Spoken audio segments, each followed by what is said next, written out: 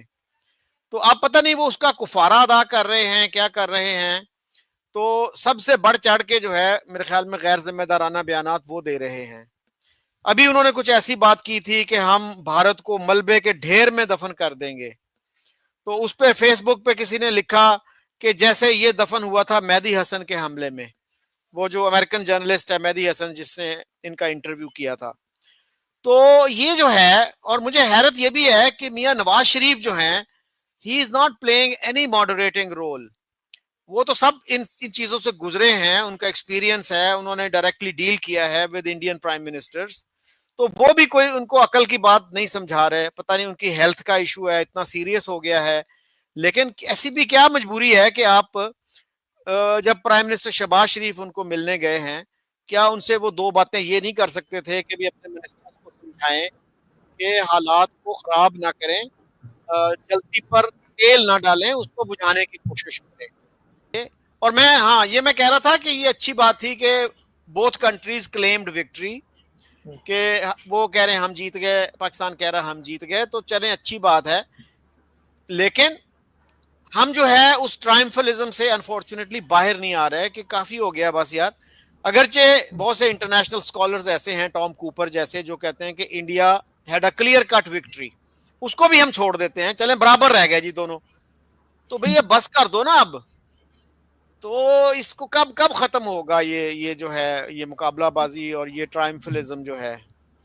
بالکل. لیکن سر جب نواز شریف کی گورنمنٹ جب رہی ہے تو ہمیں تو یہی لگا کرتا تھا کہ بھارت کے ساتھ ٹرمز ٹھیک ہوں گے. انہی کے ٹائم پہ مودی جی نے جو ہے وہ وزٹ بھی کیا تھا, اور عمران خان نے تو خیر آتے ہی جیسے کہتے ہیں کہ ایک بات کر دی تھی کہ جی جب تک پی ایم مودی رہیں گے جب تک بھارت سے بات نہیں ہو سکتی. لیکن نواز شریف صاحب کو تو ہمیشہ سے یہی سمجھا گیا ہے کہ وہ بھارت کے ساتھ ٹرمز کو بہتر کرنا چاہتے ہیں, بزنس بھی کرنا چاہتے ہیں, کیونکہ ظاہر بزنس فیملی سے ہیں. لیکن اب جب ان کی فیملی سے اگر میں کہوں کہ گورنمنٹ آئی ہے, کیونکہ ظاہر شہباز شریف صاحب ان کے بھائی ہی ہیں, تو عجیب و غریب قسم کا سر بیہیویئر دیکھنے میں آ رہا ہے. ہر طرف بارڈر پہ ہمیں ٹینشن ہی ہے, چاہے وہ ایران ہو, چاہے افغانستان ہو, چاہے بھارت ہو. یہ آخر یہ چیز ہم لوگوں کو سمجھ میں کیوں نہیں آ رہی کہ ہمارے بارڈر جو ہیں وہاں پر جو ہے وہ شانتی یا پیس ہونا چاہیے. جی نہ صرف یہ کہ ان کے بھائی اس وقت پرائم منسٹر ہیں, ان کے سمدھی جو ہیں وہ ڈپٹی پرائم منسٹر اور فارن منسٹر ہیں. تو ان دونوں کو ہی اگر وہ کچھ سمجھا دیں تو میرا خیال ہے کہ ہماری یہ جو وار آف ورڈز ہے اس میں کمی آ جائے گی اور یہ رک جائے گی. تو اب آپ کو پتا ہے کہ میاں نواز شریف کو انہوں نے کہا تھا سیکیورٹی رسک ہیں یہ جی بہت پرو انڈیا ہیں, یہ جی دو قومی نظریے کے بھی مخالف ہیں. آزاد کشمیر کی اسمبلی نے اس وقت کہا تھا, ان کی کیبنٹ نے کہا تھا کہ میاں نواز شریف جو ہیں یہ دو قومی نظریے کے بھی مخالف ہیں. انہوں نے کچھ ایسا کہہ دیا تھا نا کہ ہم ایک جیسی غذا کھاتے ہیں, ایک جیسا ہمارا رہن سہن ہے, تو اس پہ انہوں نے کہا جی یہ دو قومی نظریے کی مخالفت ہے یہ.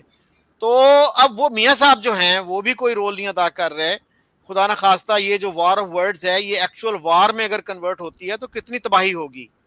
اور ہمارے تو ایک سینئر بندے نے یہ بھی کہہ دیا تھا نا کہ ہم پھر 2 ارب لوگوں کو لے کے مریں گے اگر ہماری ایگزسٹنس کو کوئی تھریٹ ہوا تو یہ بہت سیریس چیزیں ہیں, بڑی گریو چیزیں ہیں, اور ہمیں ان کو لائٹلی نہیں لینا چاہیے.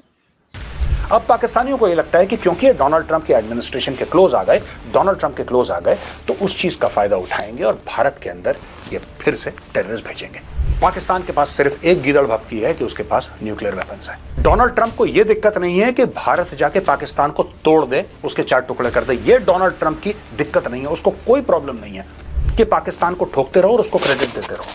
پھر ٹھوکو پھر کریڈٹ دو, پھر میسائل مارو, بولو تو شانتی کا مسیحا. ایک طرف تو ہم دیکھ ہی رہے ہیں کہ افغانستان کی طرف سے کافی ٹینشن ہے, اور افغانستان سے کسی قسم کا بھی جو ہے وہ امن کی طرف نہیں جا رہے ہیں, یا وہاں کا بارڈر جو ہے وہ شانت نہیں ہو رہا ہے. لیکن دوسری طرف آپ مسلسل بھارت کو بھی للکارتے چلے جا رہے ہیں, بھارت کو بھی کہتے چلے جا رہے ہیں کہ جی ہم یہ کر دیں گے اور وہ کر دیں گے. لیکن آپ لوگوں کو نہ جانے ان لوگوں سے اتنا کیا پیار ہے کہ آپ لوگوں نے حافظ سعید, مسعود اظہر اور اسی قسم کے لوگوں کو جو یہاں پال رکھا ہے انمول رتن, ان کو آپ دینے کے لیے تیار نہیں ہیں.